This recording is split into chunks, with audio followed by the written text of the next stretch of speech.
मैं शुभम कुमार। आज हम लोग एक नाटक प्रस्तुत करने जा रहे हैं, द एन्चेंटेड पोल, रहस्यमयी तालाब। तो चलिए नाटक शुरू करते हैं। कथा संग्राम की, विश्व के कल्याण की, धर्म अधर्म आदि अनंत, सत्य असत्य कलेश कलंक, स्वार्थ की कथा परमार्थ की। शक्ति है, भक्ति है, जन्म की मुक्ति है, जीवन का ये संपूर्ण सार है। युग से कण कण में, सृष्टि के दर्पण में, वेदों की कथा अपार है। कर्मों की गाथा है, देवों की भाषा है, सदियों के इतिहास का प्रमाण है। कृष्णा की महिमा है, गीता की गरिमा है, ग्रंथों ग्रंथ है, महान है। महाभारत,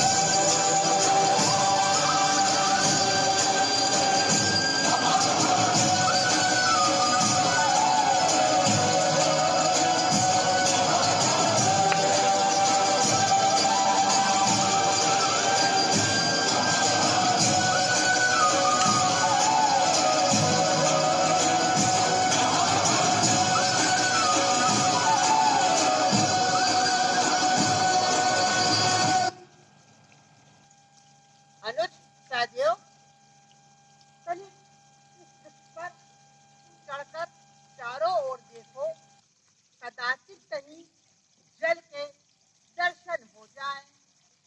प्यास के कारण हम सभी की जीवा पर कांटे पड़ गए हैं। जरा ध्यान से चलना नहीं।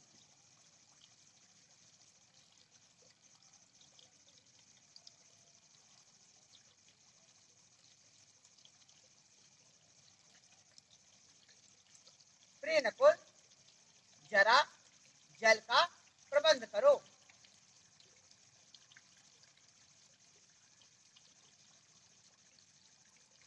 सावधान!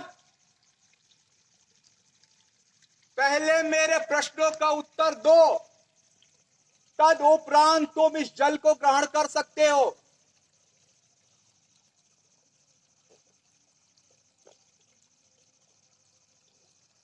प्रिय सहदेव, अभी तक नकुल जल लेकर क्यों नहीं लौटा? जरा तुम जाओ।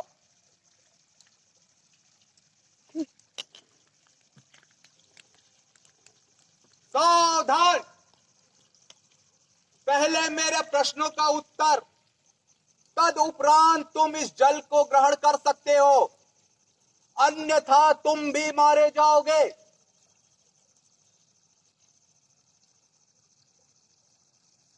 प्रिय अर्जुन, अभी तक नकुल तथा सहदेव जल लेकर क्यों नहीं लौटे हैं?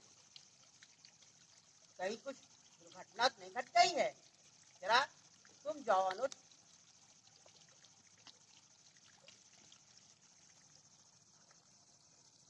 सावधान! मेरे प्रश्नों का उत्तर दिए बिना तुम इस जल को ग्रहण नहीं कर सकते हो।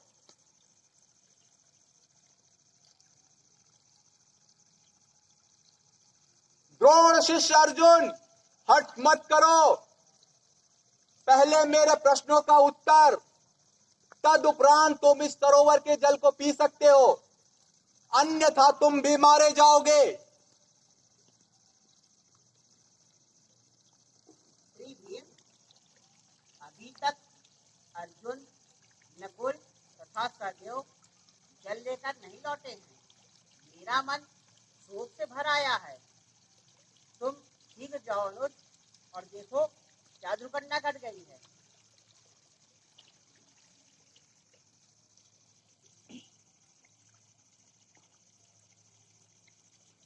सावधान! पहले मेरे प्रश्नों का उत्तर, तदुपरांत तुम इस जल को ग्रहण कर सकते हो। यह सरोवर मेरे अधिकार में है। मेरे प्रश्नों का उत्तर दिए बिना तुम इस जल को ग्रहण नहीं कर सकते हो। प्यासे थे तो क्या हुआ, किसी का जल चुरा कर पिएंगे? बल नहीं, बुद्धि का उपयोग करो भीम। पहले मेरे प्रश्नों का उत्तर, तब तुम इस सरोवर के जल को पी सकते हो, अन्यथा तुम भी अपने तीनों भाइयों के जैसे मारे जाओगे।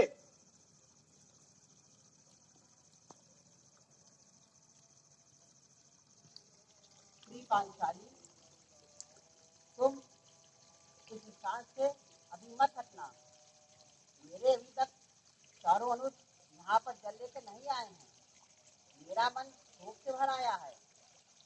कहीं उनके साथ कोई अनहोनी तो नहीं हो गई है। जब तक मैं अपने चारों अनुजों तथा जल लेकर यहाँ इस स्थान पर ना आऊँ, तब तक तुम स्थान से कहीं भी मत हटना। ये मेरा आदेश है।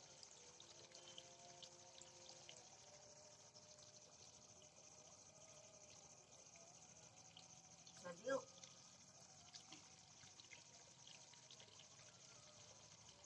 नकुल,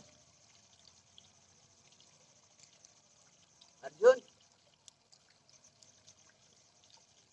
भीम, इन चारों पर ना ही किसी अस्त्र का प्रभाव है, ना ही किसी शस्त्र का प्रहार है, और इन चारों के शरीर पर किसी भी विष का भी प्रभाव नहीं लग रहा है। लेकिन हो सकता है कि जल में ही कुछ न कुछ है। लेकिन अगर जल में कुछ होता, विष होता, इन चारों के शरीर पर विष का असर होता। लेकिन गांधा ने सुखने के लिए कुछ भी असंभव नहीं है।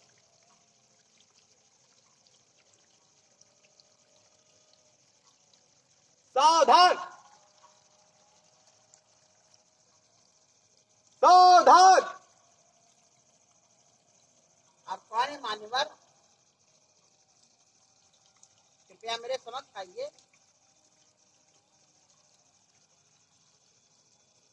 मैं यक्ष, ये सरोवर मेरे अधिकार में है। हे पांडुपुत्र युधिष्ठिर, अगर तुम्हें इस सरोवर का जल पीना है तो सबसे पहले मेरे प्रश्नों का उत्तर देना होगा, तदुपरांत तुम इस जल को ग्रहण कर सकते हो, अन्यथा तुम भी अपने भाइयों के जैसे मारे जाओगे। मान्यवर, आप अपने प्रश्न को पूछिए, मैं सही से उत्तर देने का प्रयत्न करूंगा। तो ठीक है, याद रहे, गलत उत्तर नहीं।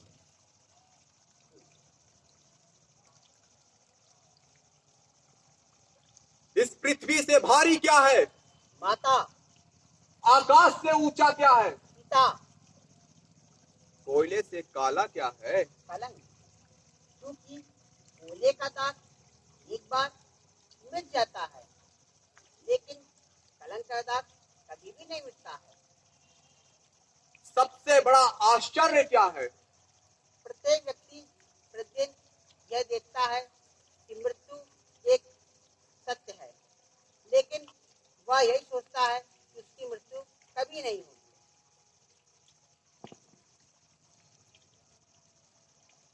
इस सूखी घास से भी मुरझाई हुई वस्तु क्या है? दुखों से भरा हुआ हृदय। ब्राह्मण कौन है? ब्राह्मण व्यक्ति जन्म से या चरित्र से या वे साथ नहीं होता है। ब्राह्मण अपने आचरण से होता है। अगर कोई भी ब्राह्मण चारों वेद पढ़ लिए हो और उसके अंदर चरित्र नहीं है, तो वो शूद्र से भी खराब होता है। ब्राह्मण अपने चरित्र से होता है, ना कि जन्म से और शिक्षा से। घर पे रहने वाला सच्चा मित्र कौन होता है? पत्नी।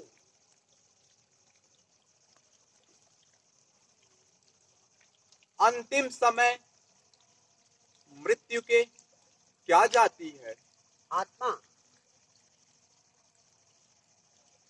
सबसे बड़ा जलयान क्या है? पृथ्वी, जिसके अंदर समस्त जीवमंडल रहते हैं।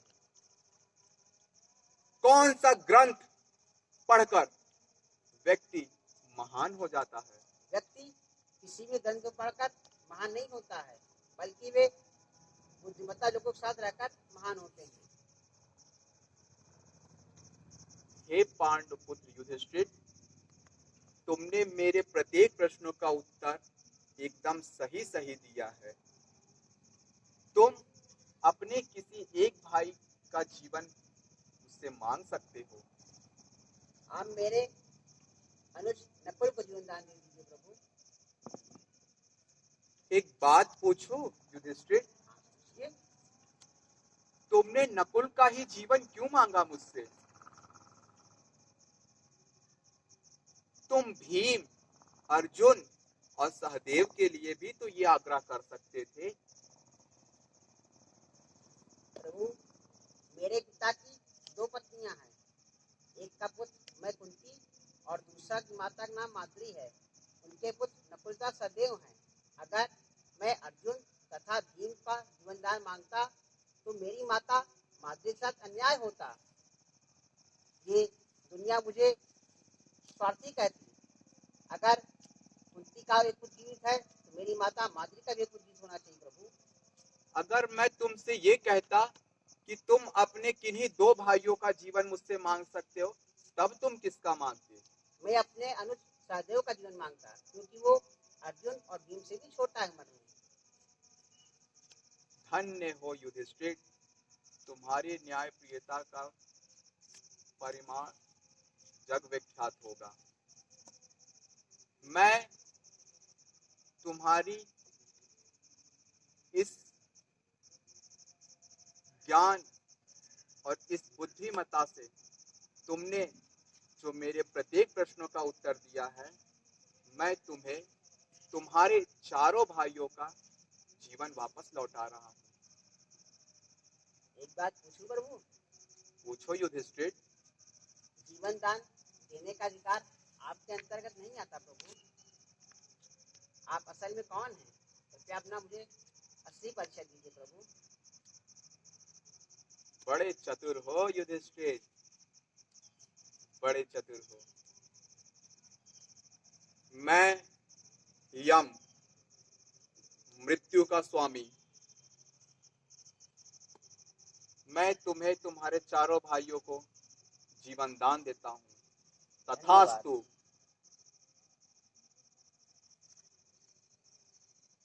तो आप लोगों ने देखा नाटक रहस्यमयी तालाब।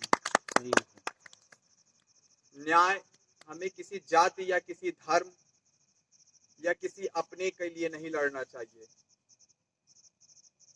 वास्तविक में जो न्याय हो, न्याय के पक्ष में रहना चाहिए। धन्यवाद।